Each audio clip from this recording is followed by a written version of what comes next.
Let's hit it. This is 2-inch Schedule 80. It's got 4 tacks on it, all feathered, prepped, ready to weld. On a 6G weld test like this, sometimes there are limits on how long you can make the tacks. Sometimes you might get away with 2 tacks, one on the top and one on the bottom. Oftentimes they require 4, so be prepared to do 4 tacks. While Andrew Cardin and myself were working on this video, we actually developed some procedures on 1/8 inch thick metal with a 30-degree bevel, same gap, 1/8 inch gap, using 1/8 inch ER70S6 filler metal laywire technique, just to see if the same settings and gap and fit up would transfer over into the 6G test. I used the same settings that we found worked on the 1/8 inch metal on some 3/16 metal vertical uphill, and they worked out just fine too. The lesson is that you can dial in your settings, your fit up, your gap, your technique on plate. And it doesn't have to be the exact same thickness, as long as your bevel angles are the same, as long as your land is the same, as long as your filler metal diameter and type is the same. We used ER70S6 on this. I would highly recommend S6 if you have a choice, but you don't always have a choice. The procedure will dictate what filler metal you have to use for the root pass, fill, and cap. Coming off the bottom here, we're trying to use just pretty much the same technique and the same amperage as we used on the plate. So far, so good. We had to stop right away to reposition the camera, or we'd only get a few seconds of arc shot. We'll carry on here, do the best we can. This is called a laywire technique here, where we use a 1/8 gap and a 1/8 rod, and basically just walk the arc right over the rod without a whole lot of side-to-side motion, keeping a nice tight arc, trying to punch it in there using the arc force to drive that weld up inside a little bit. Here's a quick arc shot from the plate, and let's take a quick look and see how we're doing before we go any further. Okay, we've got a little bit of reinforcement in there. I think things are going okay. We're going to keep driving on.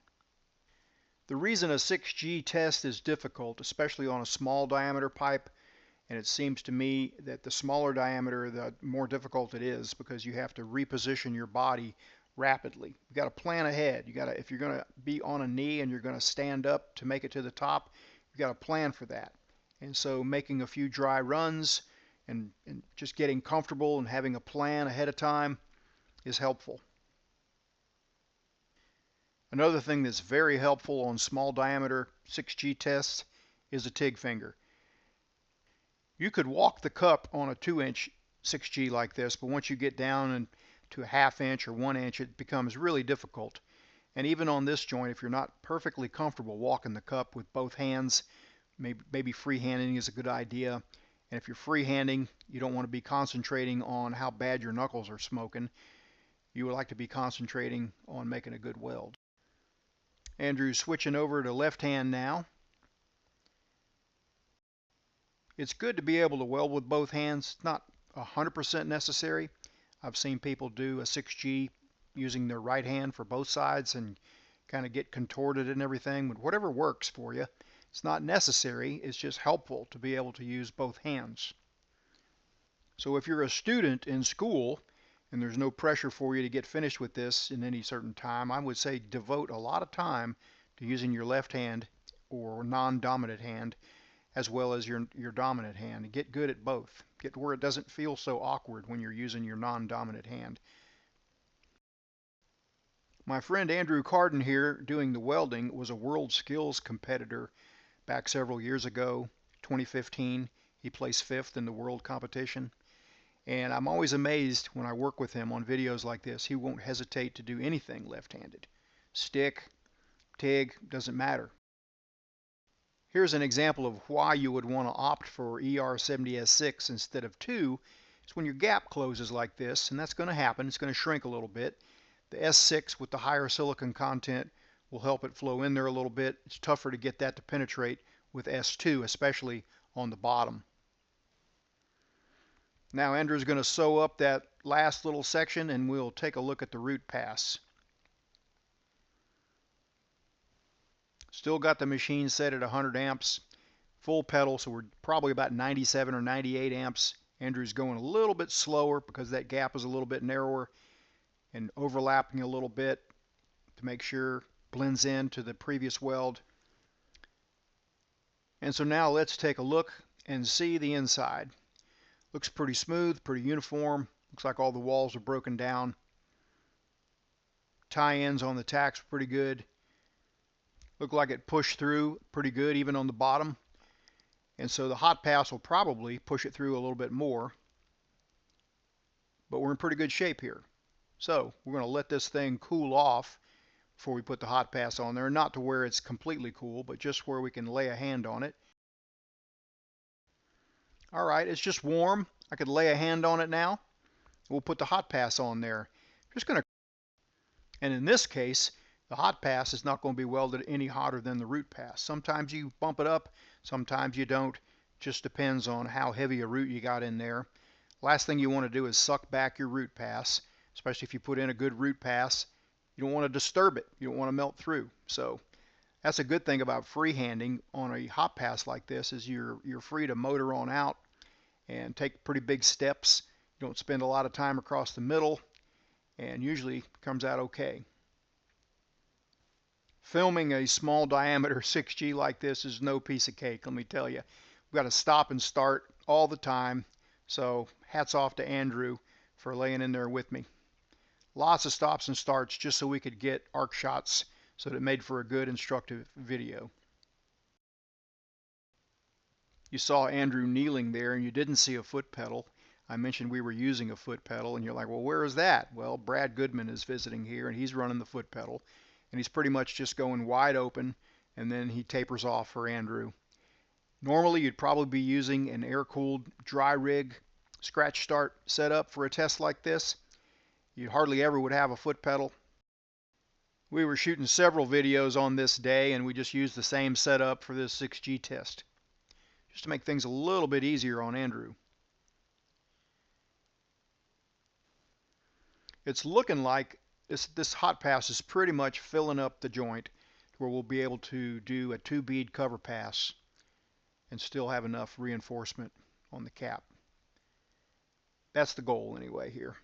It takes what it takes. If you wind up being a little bit low, you can make some adjustments. You can switch maybe rod size to a 332 if you're too heavy, but that should be about right for 2 passes using a 1/8 rod. All right, let's switch hands now and go up the other side. Just a very brief arc shot on this left-hand side here before it gets where the cup is in the way. But we stopped and repositioned the camera and got a much better arc shot for the top quarter.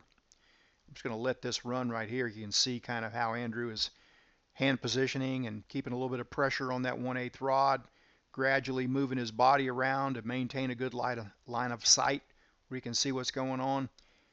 But we have to stop about right here so we could move the camera, and you might have noticed he bends the rod around like that and leaves it in the puddle. That does a couple of things. Number one, you don't have to snip it, and number two, you can make a good tie-in like that. Now you could just take it out of the puddle, snip the end, and get right back in there, but this works for Andrew. And if you do take the rod out, by all means snip that oxidized tip off the rod before you restart. It won't be the end of the world if you forget, but you will see those oxides floating around in your puddle, and it won't make as nice and smooth of a tie-in.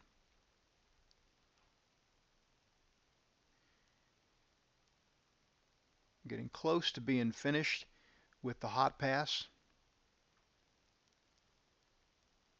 Brad's probably going to taper him on out here with the foot pedal. Yep. Teamwork. All right, we'll get a little wire wheel on that one. Let it cool for just a little bit. I think we're in pretty good shape.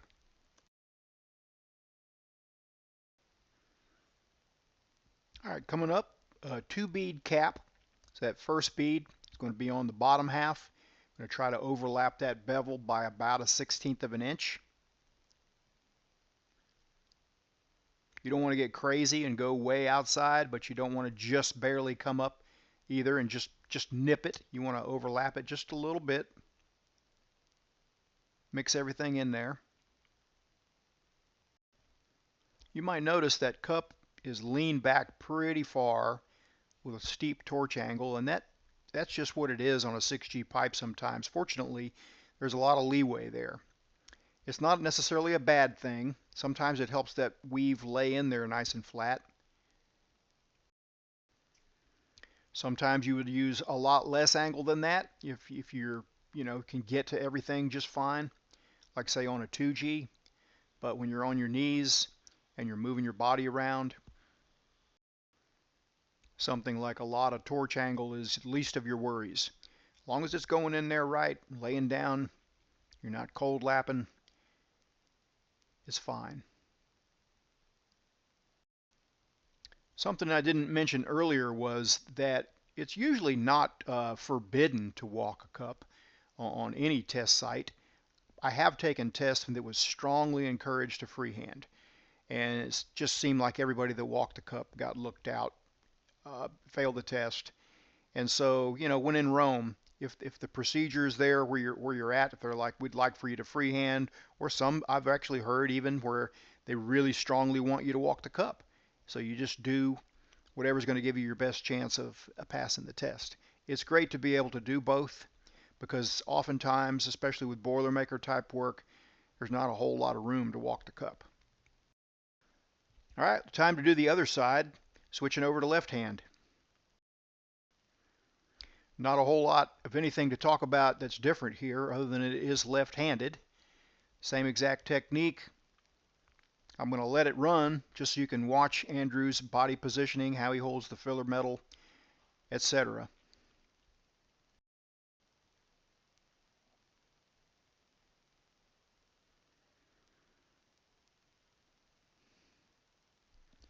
What Andrew is doing is typically going up to probably around 4 o'clock and then stopping and then restarting and then making it all the way to the top.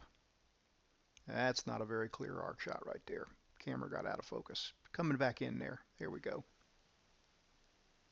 Occasionally on a test like this, there will be a time limit.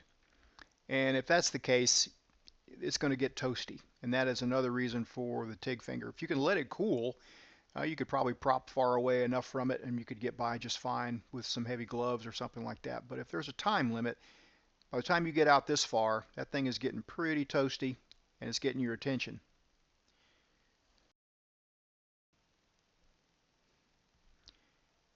It's a lot better to not have to think about that. It's a lot better to be able to focus on the arc.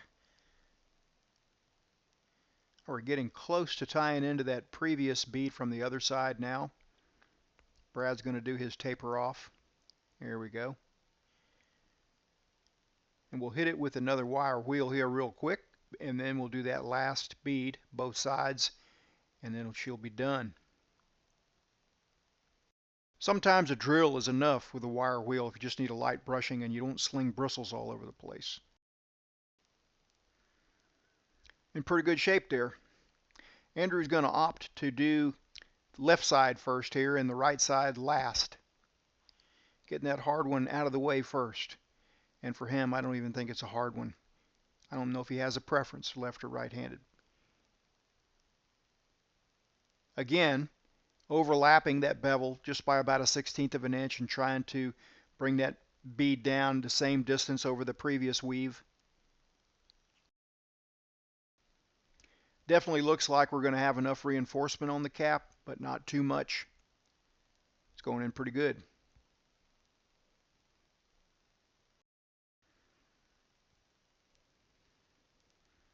On the restart, Andrew switched over to do the remainder of that with the right hand. So you can see that it's possible to use your right hand on both sides.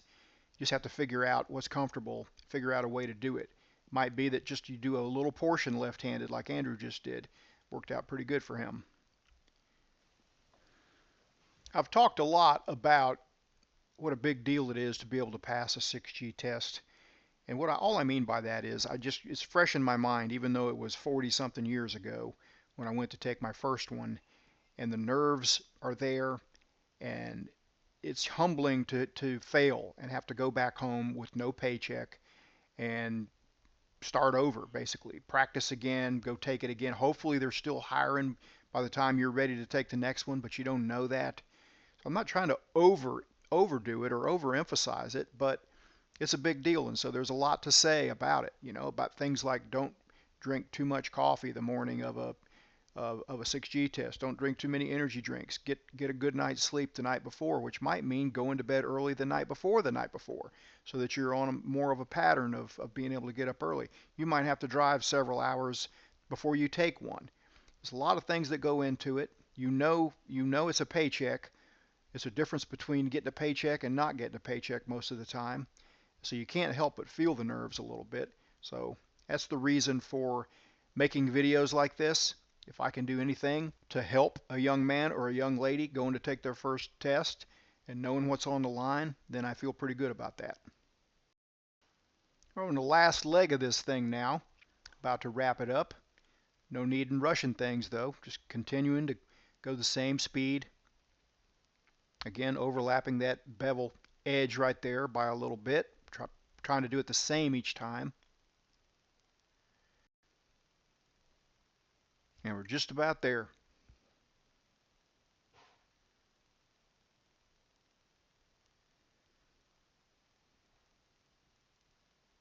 All right. Not too shabby, Andrew. Not too shabby. Let's hit that with a wire wheel real quick. I'm not sure this even needs a wire wheeling, but we're going to do it anyway and see if we can get a nice little beauty shot for the ending here. I think that looks pretty doggone good for freehand, or for anything for that matter. Let's take a look at the other side real quick. Looks just as good. Way to go, Andrew.